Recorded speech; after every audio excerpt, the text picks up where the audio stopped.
Le prix d'un rêve. Boone Carter acheta une ville fantôme pour $100. Mais lorsqu'il arriva devant ce qui n'aurait dû être que des ruines désertes, de la fumée s'échappait d'une cheminée censée être hors d'usage. Un jardin poussait là où les mauvaises herbes auraient dû avoir repris leurs droits. Et à travers une vitre brisée, il vit une ombre traverser une pièce qui aurait dû être abandonnée depuis des décennies. L'acte de propriété dans sa poche affirmait qu'il possédait chaque bâtiment, chaque parcelle de terre, chaque rêve brisé qui avait un jour élu domicile en ce lieu. Mais la femme qui se tenait sur le seuil du magasin général, ses mains usées serrant un fusil, laissait entendre que ces documents ne signifiaient pas grand-chose pour tout le monde.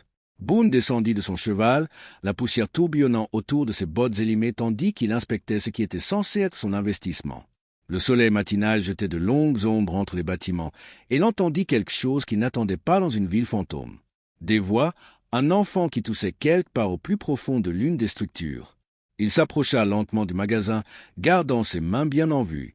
La femme sur le seuil ne baissa pas son arme, et ses yeux portaient ce genre de lassitude qui vient du fait de protéger quelque chose de précieux contre l'impossible. « Madame, dit Boone, s'arrêtant à une distance respectueuse, je pense qu'il y a une confusion ici. »« Aucune confusion de mon côté, » répondit Dorothy Whitmore, la voix ferme malgré le tremblement de ses mains. « C'est vous qui n'êtes pas à votre place. » Derrière elle, par la porte ouverte, Boone aperçut un espace de vie improvisé. Des couvertures pendaient en guise de cloison. Des conserves s'alignaient sur des étagères de fortune. Un petit feu crépitait dans ce qui fut autrefois une zone d'exposition pour les marchands. Ce n'était pas un campement temporaire. C'était un foyer.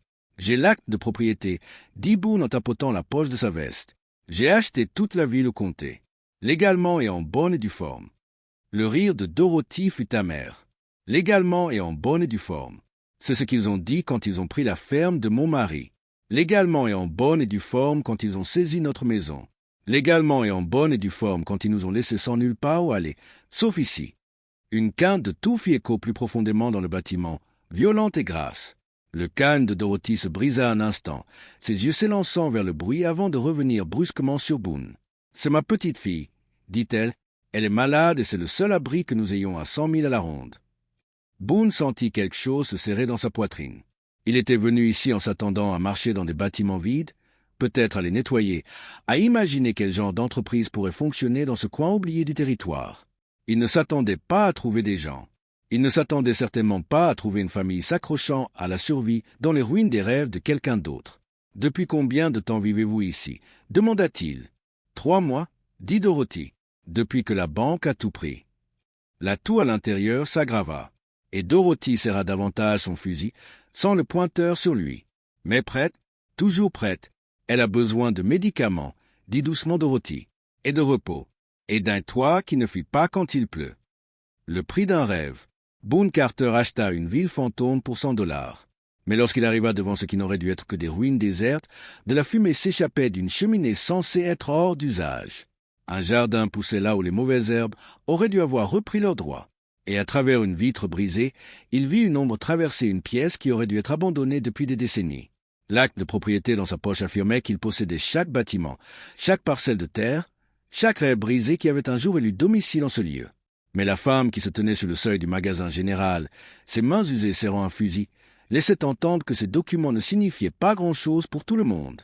Boone descendit de son cheval, la poussière tourbillonnant autour de ses bottes élimées tandis qu'il inspectait ce qui était censé être son investissement. Le soleil matinal jetait de longues ombres entre les bâtiments, et il entendit quelque chose qu'il n'attendait pas dans une ville fantôme. Des voix, un enfant qui toussait quelque part au plus profond de l'une des structures. Il s'approcha lentement du magasin, gardant ses mains bien en vue.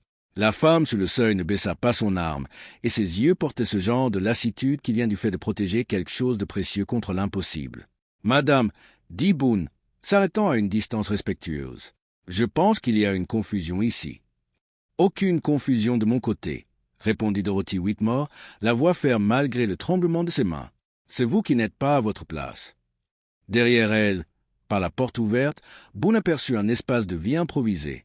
Des couvertures pendaient en guise de cloison. Des conserves s'alignaient sur des étagères de fortune. Un petit feu crépitait dans ce qui fut autrefois une zone d'exposition pour les marchands. Ce n'était pas un campement temporaire. C'était un foyer. « J'ai l'acte de propriété, » dit Boone en tapotant la poche de sa veste. « J'ai acheté toute la ville au comté, légalement et en bonne et due forme. » Le rire de Dorothy fut amer. légalement et en bonne et due forme. C'est ce qu'ils ont dit quand ils ont pris la ferme de mon mari. Légalement et en bonne et due forme quand ils ont saisi notre maison. Légalement et en bonne et due forme quand ils nous ont laissés sans nulle part où aller, sauf ici. Une quinte de tout fit écho plus profondément dans le bâtiment, violente et grasse. Le calme de Dorothy se brisa un instant, ses yeux s'élançant vers le bruit avant de revenir brusquement sur Boone. « C'est ma petite fille, dit-elle. Elle est malade et c'est le seul abri que nous ayons à 100 milles à la ronde. » Boone sentit quelque chose se serrer dans sa poitrine. Il était venu ici en s'attendant à marcher dans des bâtiments vides, peut-être à les nettoyer, à imaginer quel genre d'entreprise pourrait fonctionner dans ce coin oublié du territoire. Il ne s'attendait pas à trouver des gens. Il ne s'attendait certainement pas à trouver une famille s'accrochant à la survie dans les ruines des rêves de quelqu'un d'autre. « Depuis combien de temps vivez-vous ici » demanda-t-il. « 3 mois, dit Dorothy, depuis que la banque a tout pris. » La toux à l'intérieur s'aggrava, et Dorothy serra davantage son fusil, sans le pointeur sur lui. « Mais prête, toujours prête. Elle a besoin de médicaments, dit doucement Dorothy, et de repos, et d'un toit qui ne fuit pas quand il pleut. » Boone regarda les bâtiments dont il était désormais le propriétaire légal. Certains avaient des toits effondrés, d'autres avaient des murs qui ne survivraient pas à un vent fort. Mais ici, dans ce qui avait été autrefois le magasin général de la ville, quelqu'un avait créé quelque chose qui ressemblait à de la sécurité. Mais la loi était la loi, et l'acte de propriété dans sa poche était clair. Il possédait cette terre, ces bâtiments, tout ce que Dorothy et sa petite fille utilisaient pour survivre. La question était de savoir ce qu'il comptait faire à ce sujet. De l'intérieur du magasin vint le bruit d'une chute, suivi d'un faible cri à l'aide. Le fusil de Dorothy s'écrasa au sol alors qu'elle se précipitait à l'intérieur. Boone se surprit à la suivre sans y être invité, entrant dans un monde qui n'aurait pas dû exister dans sa ville fantôme. L'intérieur du magasin général avait été transformé en un mélange de foyer et de salle d'hôpital. Des caisses en bois servaient de meubles. Des bandes de tissu pendaient du plafond, délimitant des zones pour l'intimité, et dans le coin, sur un lit fait de couvertures empilées et de planches de récupération, gisait l'enfant la plus maigre que Boone ait jamais vue. Zara Whitmore ne devait pas peser plus de 70 livres. Sa peau était pâle comme le givre hivernal. Lorsqu'elle toussait, tout son corps fragile tremblait sous l'effort. Des cernes ombraient ses yeux et sa respiration se faisait par de courts halètements laborieux. « Grand-mère » murmura-t-elle, la voix à peine audible. Le seau d'eau s'est renversé. Dorothy s'agenouilla à côté de sa petite fille, pressant une main usée sur le front de la petite. La tendresse de ce geste frappa Boone plus fort que n'importe quel canon de fusil pointé sur sa poitrine. « La fièvre empire » murmura Dorothy, plus pour elle-même que pour quiconque. Elle leva les yeux vers Boone, et dans son regard, il vit quelque chose qui lui noua l'estomac. Le désespoir. « Elle a besoin d'un docteur » dit Dorothy. « De vrais médicaments, pas seulement les herbes que j'ai trouvées dehors. » Boone inspecta leur maison de fortune. Des taches d'eau marquaient les murs là, où la pluie s'était infiltrée par les fentes du toit. Le sol était inégal, avec des planches branlantes qui pourraient faire trébucher quelqu'un dans l'obscurité. Cet endroit tenait à peine debout et l'hiver approchait. « Le médecin le plus proche est à Millfield, » dit Boone. « C'est à 2 jours de cheval. »« Je sais où c'est, » trancha Dorothy. « Vous croyez que je n'y ai pas pensé? Vous croyez que je n'ai pas envisagé toutes les options ?» Elle se leva, les poings serrés. Nous avions de l'argent autrefois. Nous avions un chariot, des chevaux, tout ce qu'il nous fallait, mais la banque a tout pris.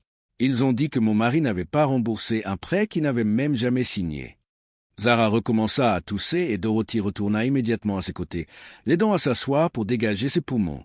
Le bruit était gras et profond, le genre de tout qui témoignait d'un mal sérieux prenant racine. « Combien voulez-vous » demanda soudain Dorothy, la voix tendue. « Pour que nous restions jusqu'au printemps.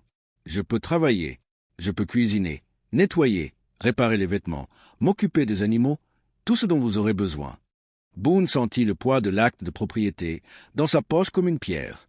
Il possédait cet endroit. Chaque planche cassée, chaque toit fuyant, chaque pouce carré de terre que ces gens appelaient leur foyer, la loi lui donnait le droit de leur dire de partir. Mais en regardant le visage fiévreux de Zara et les yeux désespérés de Dorothy, la loi lui apparut comme une chose froide et tranchante qu'il ne voulait pas toucher. « Je n'ai pas besoin d'ouvriers, » dit-il prudemment. Le visage de Dorothy se décomposa. Elle pensait qu'il disait non. Elle pensait qu'il était sur le point de les jeter dans le désert avec rien d'autre que les vêtements qu'elle portait et un enfant malade qui ne survivrait peut-être pas au voyage. Mais avant qu'elle ne puisse répondre, avant que Boone ne puisse expliquer ce qu'il pensait réellement, ils entendirent le bruit de chevaux approcher. plusieurs chevaux se déplaçant rapidement. Dorothy se figea, les yeux écarquillés par une peur plus profonde que tout ce que Boone avait vu jusque-là. « Ils nous ont trouvés », murmura-t-elle. 3 hommes entrèrent dans la ville fantôme comme s'ils en étaient les propriétaires, ce qu'ils pensaient probablement être jusqu'à il y a 1 heure. Leur chef était un homme mince aux yeux froids et portant un signe qui captait la lumière matinale. Derrière lui chevauchaient 2 adjoints, portant tous 2 des expressions suggérant qu'ils appréciaient un peu trop leur travail. Le shérif Marcus Crowe mit pied à terre devant le magasin général, son regard passant de Boone à la fumée s'échappant de la cheminée puis au potager. Cela n'était certainement pas la lors de sa dernière visite. « Eh bien ?» dit Crowe d'une voix portant la satisfaction particulière d'un homme qui avait trouvé exactement ce qu'il cherchait. « Dorothy Whitmore, vous nous avez menés à une sacrée chasse. » Dorothy se plaça protectrice devant la porte, bloquant la vue du shérif sur Zara à l'intérieur. « Nous ne sommes pas des intrus. Marcus, cette terre appartient à quelqu'un d'autre maintenant. »« C'est shérif Crowe pour vous, » répliqua-t-il, mais son attention s'était portée sur Boone. « Et vous seriez l'imbécile qui a acheté ce tas de cailloux sans valeur au comté. » Boone sentit quelque chose de froid s'installer dans son estomac. Il y avait une histoire ici, le genre qui laissait des cicatrices et engendrait le genre de haine qui ne s'apaise pas avec le temps. « Je suis le propriétaire légal, » dit Boone prudemment. « L'acte est clair. » Crowe rit, mais sans aucun humour. « Propriété légale, c'est la meilleure. Dites-moi, l'ami, le comté a-t-il mentionné qu'il vous vendait un terrain grevé de dettes impayées? Madame Whitmore ici présente doit une somme considérable en prêts non remboursés et en pénalités. » Le visage de Dorothy devint livide. Ces prêts étaient des faux. Mon mari n'a jamais rien signé. Votre défunt mari ne peut pas en témoigner, dit Crowe. Mais sa signature est enregistrée à la banque avec les intérêts accumulés et les frais de retard. Ça s'élève à environ $800 maintenant. $800. Boone sentit ce chiffre le frapper comme un coup physique. C'était plus d'argent que ce que la plupart des gens voyaient en 5 ans. Plus que ce que Dorothy pourrait jamais posséder et certainement plus que ce qu'il avait payé pour la ville entière. Elle n'a pas $800, dit Boone. Non, elle ne les a pas, admit Crowe. C'est pourquoi elle vient avec nous. La banque a d'autres moyens de régler les dettes. L'un des adjoints s'avança, la main posée sur son arme. Madame, vous devez nous suivre sans faire d'histoire maintenant. De l'intérieur du magasin vint le bruit de la toux de Zara, violente et désespérée. Les mains de Dorothy tremblaient, mais elle ne bougea pas du seuil. « Ma petite fille est malade, » dit Dorothy. « Elle ne peut pas voyager. »« Alors vous auriez dû réfléchir avant de fuir vos obligations, » répondit Crowe. « L'enfant viendra aussi. La banque récupère toujours ses investissements. » Boone sentit quelque chose de sombre et de colérique se déployer dans sa poitrine. Il avait vu assez de justice de frontière pour savoir ce qui arrivait aux gens qui devaient de l'argent qu'ils ne pouvaient pas payer. Les femmes surtout, et les enfants qui ne pouvaient pas travailler finissaient dans des endroits dont les gens honnêtes ne parlaient pas. « De quel genre de travail parlons-nous » demanda Boone, bien qu'il soupçonnât déjà la réponse. Le sourire de Crowe était hideux. Le genre qui rembourse les dettes très efficacement. Le calme de Dorothy finit par se briser. « S'il vous plaît, » murmura-t-elle, « ce n'est qu'une enfant. Elle est malade. Ne voyez-vous pas qu'elle est malade ?» Mais Crowe faisait déjà signe à ses adjoints d'avancer. Ils s'approchèrent du magasin comme des hommes qui avaient déjà fait cela, qui savaient exactement comment gérer les femmes désespérées et les enfants malades. C'est alors que Boone prit une décision qui allait tout changer. Il s'interposa entre les adjoints et Dorothy, sa main se posant sur son propre revolver. La dame a dit non. Le silence s'étira comme un fil sur le point de rompre. Les yeux du shérif Crowe se plissèrent tandis qu'il étudiait Boone, remarquant le cuir usé de son ceinturon, sa posture assurée, l'absence totale de peur dans sa position. « Vous ne voulez pas vous mêler de ça, l'ami, » dit Crowe, sa voix changeant de ton. Plus prudent maintenant, comme un homme qui vient de réaliser qu'il pourrait avoir affaire à quelqu'un de dangereux. « Trop tard pour ça, » répondit Boone. « Ces gens sont sur ma terre. Cela en fait mon affaire. » L'un des adjoints, un jeune homme aux yeux nerveux, changea d'appui. « Shérif, peut-être devrions-nous revenir une autre fois. »« Ties Toy Collins, trancha Crowe. » Mais son attention ne quitta jamais Boone. « Vous avez la moindre idée de ce dans quoi vous vous ingérez ici. »« Éclairez-moi. » Crowe cracha dans la poussière. Le mari de Madame Whitmore a emprunté de l'argent à la banque de Millfield, a signé des papiers, a fait des promesses, puis a eu le mauvais jugement de mourir avant d'avoir remboursé ce qu'il devait. Maintenant, la dette incombe à sa famille. « Pratique, » dit Boone. Les morts ne peuvent pas contester les signatures. C'est une accusation grave. C'est une situation grave. Dorothy restait figée sur le seuil, entre l'espoir et la terreur. Derrière elle, la toux de Zara s'était calmée, mais Boone pouvait entendre sa respiration laborieuse dans le silence. Crow fit un pas de plus. « Vous savez ce que je pense? Je pense que vous ne comprenez pas comment les choses fonctionnent par ici. Ce territoire a des lois et je les fais respecter. La banque a des droits et je les protège. Madame Whitmore a des dettes et je les recouvre. Et si ces dettes ont été fabriquées, ce n'est pas à vous d'en décider. » La main de Crow descendit vers son arme. « Maintenant, écartez-vous. » Boone ne bougea pas. « Montrez-moi les papiers. »« Quoi? » ?»« Les documents de prêt, les signatures. Si cette dette est réelle, prouvez-le. » Pendant un instant, l'incertitude passa sur le visage de Crow. Puis elle disparut, remplacée par une colère froide. « Je n'ai rien à vous prouver. »« Alors vous ne les emmènerez pas ?» L'adjoint nommé Collins fit un pas en arrière, nerveux. « Shérif, ça dégénère. » J. Detective Terre, rugit Crow. Il étudia Boone un long moment, puis sembla prendre une décision interne. « Vous voulez voir des papiers? Très bien. Nous allons chevaucher jusqu'à Millfield, faire venir le président de la banque ici avec toute la documentation que vous voulez, mais cela signifie attendre jusqu'à demain. » Dorothy laissa échapper un petit son de soulagement. Mais Crow n'avait pas fini. « Bien sûr, cela signifie aussi que je ramènerai un marshal fédéral avec moi. Et quand il verra que vous entravez le recouvrement de dettes légales, c'est vous qui serez offert. » Boone sentit le piège se refermer sur eux. Crow lui offrait une porte de sortie, une chance de s'en aller et de laisser ces gens affronter leur sort seuls. Tout ce qu'il avait à faire était de s'écarter et de prétendre qu'il n'avait jamais vu d'enfant malade ou de grand-mère désespérée. Mais Zara recommença à tousser, un bruit rauque et douloureux dans l'air matinal. Boone réalisa qu'il avait déjà fait son choix au moment où il avait vu Dorothy sur ce seuil, un fusil à la main et la peur dans les yeux. « Amenez votre marshal, » dit Boone. « Amenez vos papiers. Amenez qui vous voulez. » Crow sourit, mais c'était le sourire d'un prédateur qui vient de coincer sa proie. « Vous n'avez aucune idée de ce que vous venez de faire. » Tandis que le shérif et ses hommes s'éloignaient, Dorothy parla enfin. « Ils reviendront avec assez d'hommes pour nous emmener tous. » Une fois la poussière du départ de Crow retombée, Dorothy se laissa glisser contre le chambranle de la porte comme si toute sa force l'avait quittée. Boone pouvait voir ses mains trembler, le poids de tout ce qui lui tombait dessus maintenant que la menace immédiate était passée. « Pourquoi ?» demanda-t-elle, la voix à peine plus forte qu'un murmure. « Pourquoi risqueriez-vous tout pour des étrangers ?» Boone n'avait pas de bonne réponse à cela. C'était peut-être la façon dont Zara paraissait si petite et fragile dans ce lit de fortune. Peut-être était-ce le désespoir dans les yeux de Dorothy lorsqu'elle avait proposé de travailler pour leur subsistance. Ou peut-être était-ce simplement qu'il avait passé trop d'années à regarder des hommes puissants écraser ceux qui ne pouvaient pas se défendre. « Parlez-moi du prêt, » dit-il au lieu de répondre à sa question. Dorothy resta silencieuse si longtemps que Boone crut qu'elle ne répondrait pas. Puis elle se redressa, une partie de sa force initiale revenant. « Mon mari Thomas n'a jamais emprunté d'argent à personne, » dit-elle. Il était fier comme ça. Têtu. Il disait que la dette n'était qu'une autre forme de chaîne. Elle fit une pause, regardant vers l'horizon où Crow et ses hommes avaient disparu. Mais après sa mort, soudainement, il y a eu des papiers, des documents avec sa signature disant qu'il devait à la banque pour des améliorations de terrain, des achats d'équipements, des choses que nous n'avons jamais achetées. L'avez-vous vu signer quoi que ce soit? Jamais.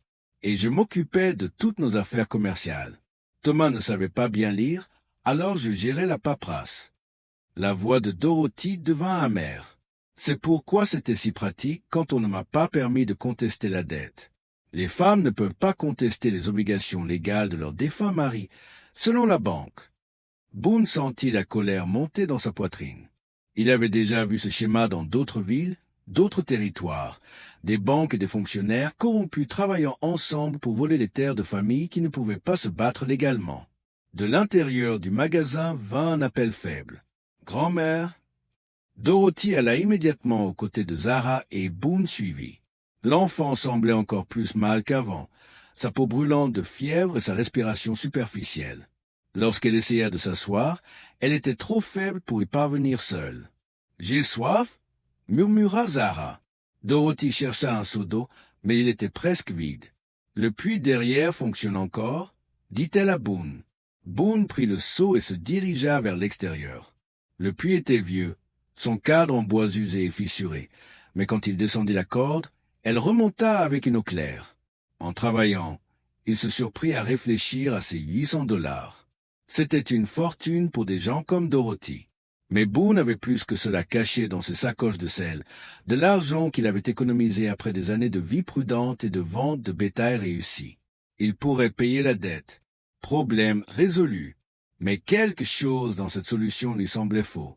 S'il payait, il admettrait que la dette était réelle. Il récompenserait la corruption et l'encouragerait. Et qu'arriverait-il à la prochaine famille que Crow et sa banque décideraient de cibler?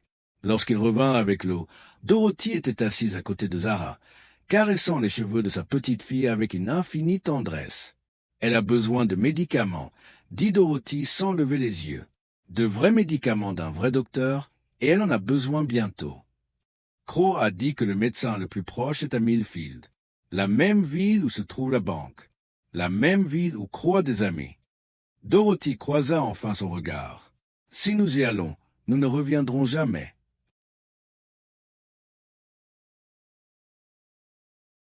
Boone posa le seau d'eau et examina leurs options. Il pourrait fuir, mais Zara était trop malade pour voyager loin. Il pourrait se cacher, mais Crow savait où il se trouvait désormais. Il pourrait se battre, mais cela signifierait tirer sur des hommes de loi, même corrompus, et cela apporterait plus d'ennuis qu'aucun d'entre eux ne pourrait en supporter. Il y a peut-être un autre moyen, dit Boone lentement, mais cela signifierait me faire entièrement confiance. Dorothy étudia son visage. Quel genre de moyen? Avant que Boone ne puisse répondre, ils entendirent un bruit qui lui glaça le sang. Des bruits de sabots à nouveau, mais venant d'une direction différente. Et ils étaient plus nombreux cette fois. Beaucoup plus nombreux. Par la fenêtre, ils virent des cavaliers approcher par l'est. Trop nombreux pour être comptés, se déplaçant vite et soulevant un nuage de poussière qui témoignait de l'urgence. Mais ce n'étaient pas les hommes de Crow revenant plus tôt. Ces cavaliers portaient des couleurs différentes, arboraient des drapeaux différents, et chevauchaient comme s'ils possédaient ce territoire, ce que Boone réalisa avec une inquiétude croissante. Il pensait probablement posséder. Les cavaliers qui tonnèrent dans la ville fantôme n'étaient pas des hommes de loi ou des banquiers. C'étaient des fermiers, des éleveurs et des travailleurs, tous armés et portant tous la même expression de détermination désespérée que Boone avait vue dans les yeux de Dorothy. Leur chef était une femme d'environ l'âge de Dorothy. Mais là où Dorothy montrait la lassitude de quelqu'un qui fuyait, cette femme dégageait la colère concentrée de quelqu'un qui avait décidé d'arrêter de fuir et de commencer à se battre. Dorothy Whitmore appela la femme en descendant de cheval. « Nous vous cherchions. » Dorothy sortit du magasin, laissant Zara à l'intérieur, mais restant près de la porte. « Ruth en lait, qu'est-ce que vous faites ici? »« La même chose que vous. Essayez de rester en vie. » Ruth fit un geste vers la douzaine de cavaliers derrière elle. « Nous sommes toutes des familles qui ont été frappées par le petit stratagème de recouvrement de dettes de Crow. Nous avions tous des maris qui ont mystérieusement signé des papiers de prêt qui n'ont jamais réellement signé. » Boone sentit les pièces d'un puzzle plus vaste s'assembler. Il ne s'agissait pas seulement de Dorothy et de sa famille. C'était plus grand, plus systématique. Crow et la banque ne volaient pas qu'une seule famille. Ils volaient quiconque ne pouvait pas se défendre. « Combien ?» demanda Dorothy. « 15 familles jusqu'à présent, » répondit Ruth. « Peut-être plus. Difficile à dire, puis certains ont préféré disparaître plutôt que de se battre. » Son regard se tourna vers Boone. « Et vous seriez l'homme qui s'est acheté une ville pleine d'ennuis. »« On dirait bien, » acquiesça Boone. Ruth l'étudia un instant, puis sembla prendre une décision. « Nous sommes au courant pour le marshal fédéral que Crow ramène. Nous savons aussi que ce marshal reçoit de l'argent de la banque depuis des années. Tout ce territoire est pourri jusqu'à la moelle. »« Alors, quel est votre plan? » demanda Dorothy. « Des preuves? » dit Ruth. « De vraies preuves qui prouvent que les signatures ont été forgées. Et nous pensons savoir où les trouver. » Elle sortit un papier plié de sa veste. « Samuel Chen, le clerc de la banque qui s'est occupé des falsifications, a eu un cas de conscience la semaine dernière. Il a fait savoir qu'il est prêt à témoigner, mais seulement si nous pouvons garantir sa sécurité. « Où est-il » demanda Boone. « Caché dans l'ancien camp minier à environ 20 000 au nord, mais croit des hommes qui le cherchent. Et s'il le trouve en premier ?» Ruth n'eut pas besoin de finir sa phrase. Dorothy regarda vers le magasin où Zara toussait à nouveau. « Je ne peux pas la laisser. Elle est trop malade pour voyager. »« Nous savons, » dit Ruth doucement. « C'est pour ça que nous sommes venus ici. Certains resteront pour protéger la ville. D'autres iront chercher Shane pour le ramener ici et le faire entendre par le marshal. » C'était un plan raisonnable, mais Boone en voyait les failles. S'ils divisaient leurs forces, les deux groupes seraient vulnérables. Si Crow trouvait Shane en premier, leur seul témoin disparaîtrait. Et si le marshal fédéral était aussi corrompu que Ruth le prétendait, les preuves n'auraient peut-être aucune importance de toute façon. « Il y a un autre problème, » dit Boone. « Même si nous prouvons que les dettes sont fausses, qu'est-ce qui les empêchera de brûler cet endroit et de prétendre que nous avons résisté à l'arrestation ?» Le sourire de Ruth était sombre. « Rien. C'est pourquoi nous ne nous contentons pas de rassembler des preuves. Nous rassemblons des témoins. Beaucoup. » Elle fit un geste vers l'horizon, et Boone vit d'autres nuages de poussière au loin, d'autres cavaliers approchant de différentes directions. La nouvelle se répand sur ce qui se passe ici. Continua Ruth. Des journalistes de 3 villes différentes arrivent par ici. Des enquêteurs fédéraux de la capitale territoriale. Même certains chefs tribaux de la réserve viennent voir de quoi ils retournent. Dorothy fixa les nuages de poussière qui approchaient. Vous transformez cela en cirque. Nous transformons cela en spectacle public, corrigea Ruth. Quelque chose de trop grand et de trop visible pour que Crow et ses amis puissent l'étouffer. De l'intérieur du magasin, la toux de Zara devint violente, suivie d'un faible cri à l'aide. Dorothy se précipita à l'intérieur et Boone suivit. L'enfant était assise, mais son visage était congestionné par la fièvre et son regard était flou. « Quelque chose ne va pas » murmura Dorothy. « C'est différent. Pear. » Boone s'agenouilla à côté du lit de fortune et vit ce que Dorothy voulait dire. La respiration de Zara devenait plus laborieuse, et lorsqu'elle toussait, il y avait des taches de sang sur ses lèvres. « Nous avons besoin de ce docteur, » dit Dorothy, la voix brisée. « Nous en avons besoin maintenant. » Mais comme s'il avait été invoqué par leur désespoir, ils entendirent un nouveau bruit venant de l'extérieur. Un seul cheval approchant au galop, son cavalier le poussant à bout. Par la fenêtre, Boone vit le shérif Crow revenir seul, chevauchant comme si le diable lui-même le poursuivait. Et quand Crow mit pied à terre, Boone vit dans le visage de l'homme quelque chose qui n'y était pas auparavant. De la peur. Le cheval du shérif Crow était couvert de sueur et l'homme lui-même donnait l'impression d'avoir vu sa propre tombe. Il descendit avec des mains tremblantes, ses yeux passant des familles rassemblées aux nuages de poussière à l'horizon qui promettaient encore plus d'arrivées. « C'est allé trop loin », dit Crow, sa voix manquant de son autorité habituelle. « Bien trop loin. » Ruth en s'avança, la main posée sur son arme. « Qu'est-il arrivé à votre marshal fédéral, shérif ?» Le rire de Crow fut amer et désespéré. Le marshal est mort, abattu sur la route par Samuel Shane. Les mots frappèrent comme un coup physique. Boone sentit Dorothy se raidir à ses côtés, tandis que le visage de Ruth devenait pâle. Si leur seul témoin avait tué un marshal fédéral, tout changeait. Shane serait désormais traqué comme un meurtrier, et son témoignage ne vaudrait plus rien. « Vous mentez, » dit Ruth, mais l'incertitude s'insinuait dans sa voix. « Ah bon ?» Crow sortit un signe taché de sang de sa veste. Trouvez ça sur la route à côté du corps du marshal Davison. Shane a laissé un mot disant qu'il ne se laisserait pas prendre vivant, qu'il préférait mourir en combattant plutôt que d'être pendu pour faux. Boone étudia le visage de Crow et vit quelque chose qui le glaça. Le shérif ne mentait pas sur la mort du marshal. Mais il y avait autre chose dans son expression, quelque chose qui suggérait que toute la vérité était plus compliquée. « Où est Shane maintenant ?» demanda Boone. Part 1.